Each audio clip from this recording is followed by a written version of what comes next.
do it. So, but nonetheless, if you are one of the 60,000 people in foreclosure, what you need to know is what we just told you, is that like, you know, nobody's working on this, unfortunately. So you kind of have to seek the help, because these two gents, Ryan and or do you go by Raphael? Whatever you want to call them, Ralphie, Raphael. Okay. These two fine gentlemen, Ryan and Raphael, are not going to have enough hours in the day to call 60,000 people. It's just impossible, right? So even if they're working on it, I have a couple of other people who are working on it, they're not. So if you are in foreclosure, it's really important that you reach out to a realtor that is experienced on it, which is what you guys have. You guys are experienced investors. You guys know what to do. You know how to deal with people that are in crisis, whether it's losing their house to tax sale, or if someone just had a house where the people passed away. I mean, you guys are good at dealing with people that are in crisis.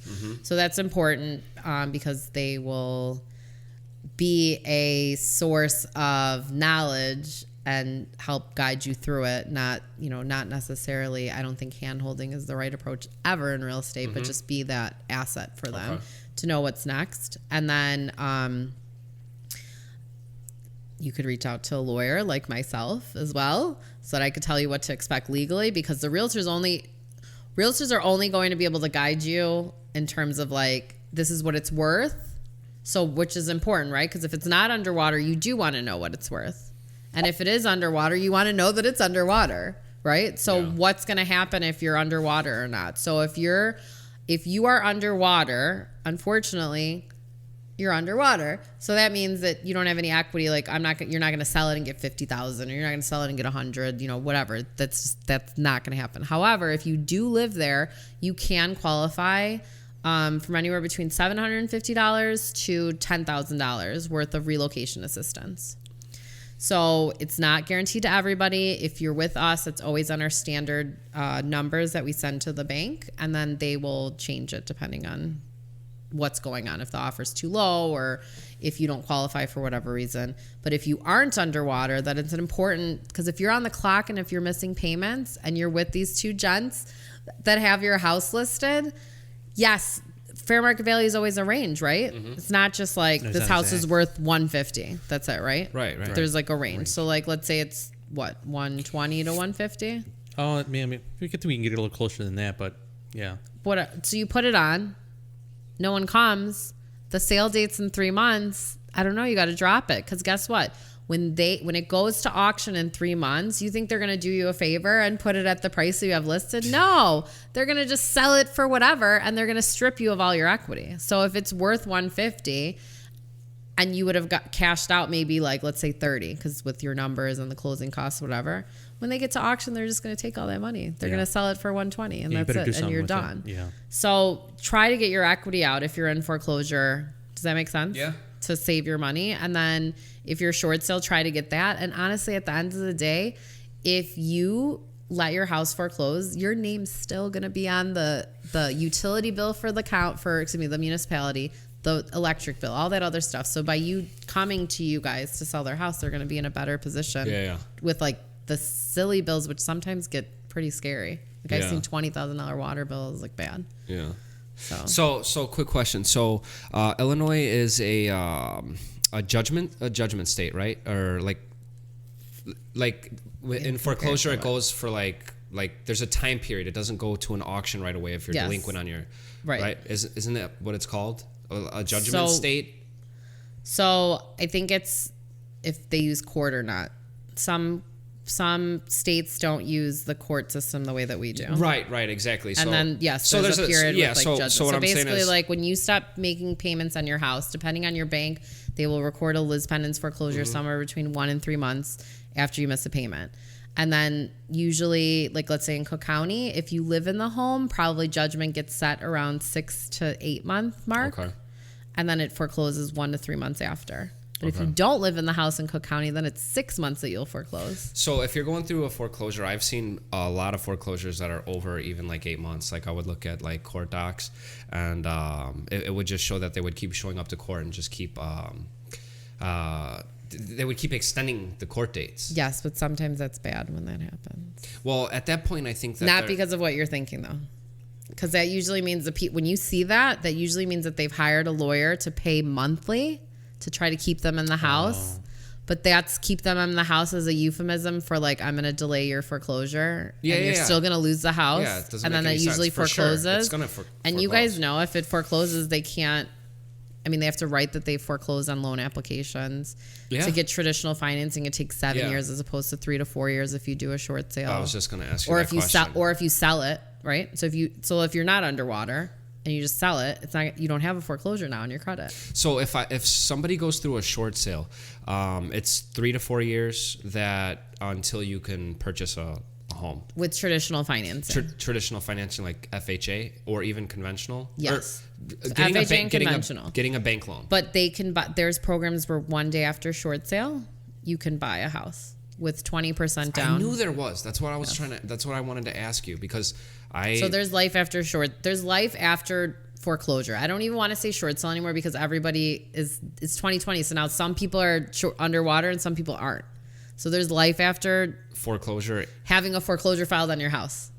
So we want to make sure that you don't foreclose because then For sure. Our main goal is so they don't go through a foreclosure. right. And the reason why is if you foreclose, the bank can pursue you for the shortage. So if you're underwater in a short sale by $100,000, they can come after you for $100,000. They can get a judgment After the foreclosure? Yes. Oh, People shit. don't understand that. So they can come after you. They can garnish. They can get a judgment against you. They can garnish your wages.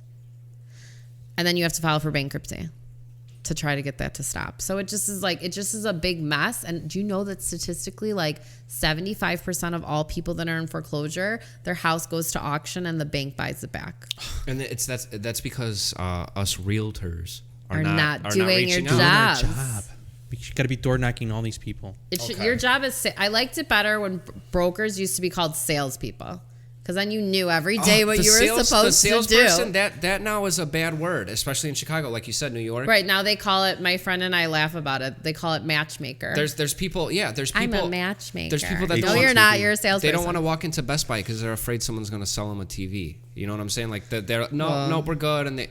Because that's what I get, like on the phone calls. I agree with you, but I don't know why. I mean, but a lot of like leads and like listing appointments and deals have probably been because of picking up the phone and send like you have to talk at Relationships. some point. It's all relationships. Yeah.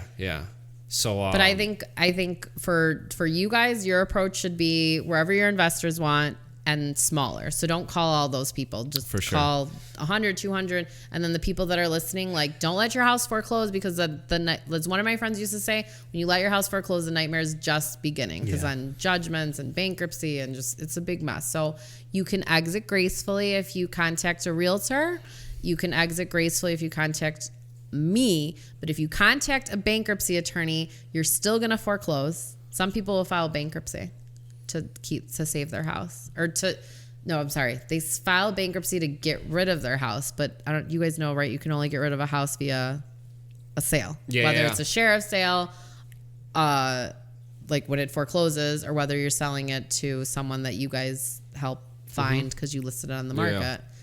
That's the only way to get rid of bankruptcy. Does not get rid of. So when a home is considered pre foreclosure in Illinois, is that how many months delinquent on your mortgage? It varies. Varies. So like traditionally, it depends on the bank, right? Yeah. So traditionally, it's like 1 to 3 months after you stop paying. Okay. They will put a lis pendens foreclosure on your house. So what we should be looking for is because I stumbled across a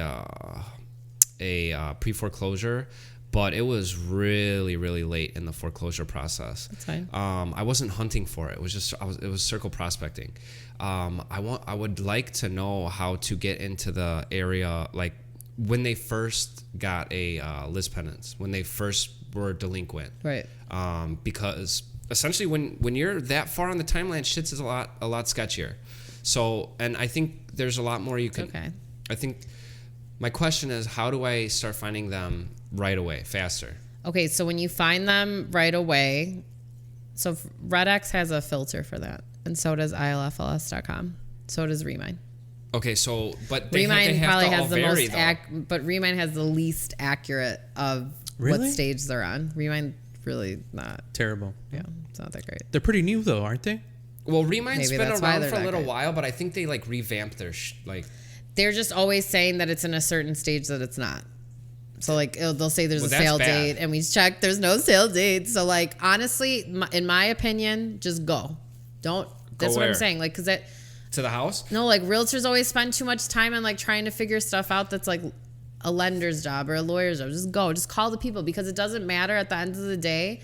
Like you can help them no matter what stage that it's in. Whether they have a sale date next week or they have a sale date. Sale date. Well, that's good, because I'm glad you mentioned that, because every type of like deal, like a probate, or that one I even called you on, there's a lot of shit that goes on. It's not like a traditional sale, like with probate. There's just something wacky about it, and then I'm sitting there. There is. We're sitting there on the computer, like, oh, what the hell? There's a quick, deed transfer, all the like. It's interesting to look at that, but you have to every time you go into that, then that's less and less people you can help because you're spending time on that.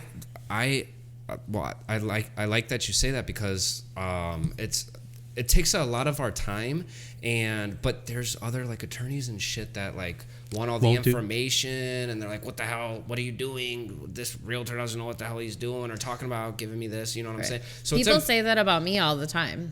People say that I have no idea what I'm doing, and like they just passed the bar 2 years ago and they started practicing law straight out of law school with no internship anywhere that taught them anything. So let people talk. Who cares? Yeah. Like my one friend says when they say that,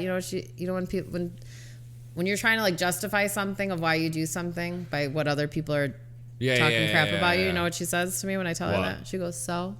I don't understand. So? Yeah. Just need to block them out, right? What? I don't know. She's like, and? Like, tell me. What does it matter? So people are going to talk, and that's what people are good at. People are good at talking. Right. But they're not good at closing. You know what I'm saying? Well, yeah. I mean, I'm just telling you because this thing turned off. Yeah, I saw that. You see that? Yeah. Well, wait, but hold on. I want to tell you guys one more thing about the process, because depending on where they're at. Oh, in the foreclosure process. Yeah. So like your script is always going to be, do you want to keep it or do you want to sell? Remember we talked about this? Mm-hmm. So you have to refer them to non-for-profit people if they want to keep, because your biggest enemy is bankruptcy attorneys, foreclosure defense attorneys. They're all going to just hustle them, and then the house is going to foreclose. And then all the work that you did is for nothing. Does that make sense? So you're saying plug them with the non-profit attorney? Yes. No.